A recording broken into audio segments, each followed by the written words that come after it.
இல்ல இப்ப தனித்து விடும்போது டிவிகேக்கு போறதுக்கான வாய்ப்புகள் இருக்கா? இருக்கும், கட்டாயம் இருக்கும்.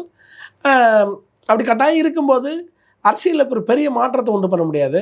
மறுபடியும் ஒரு மக்கள் நல கூட்டணி மாதிரி ஒரு பர்ஃபார்மன்ஸ் காட்டும். ஆனால் அந்த பர்ஃபார்மன்ஸ் வந்து வெற்றி பெறாது. ஏன்னா விஜய்க்கு அந்தளவுக்கு வாக்கு செல்வாக்கு இருக்குது.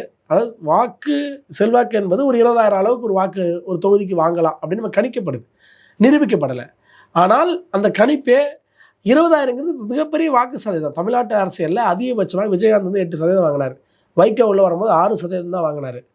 இந்த ஒவ்வொரு 10 ஆண்டுகளும் ஒரு புதிய கட்சி வந்துக்கிட்டே தான் இருக்குது. வைகோ ஃபஸ்ட்டு வந்தாரா, வைகோக்கு அடுத்து திருமாவளவன் வந்தாரா, திருமாவளவனுக்கு அடுத்து சீமான் வந்தாரா, சீமானுக்கு அடுத்தது வைகோ வர அதே பீரியடில் ராமதாஸும் வந்தார்.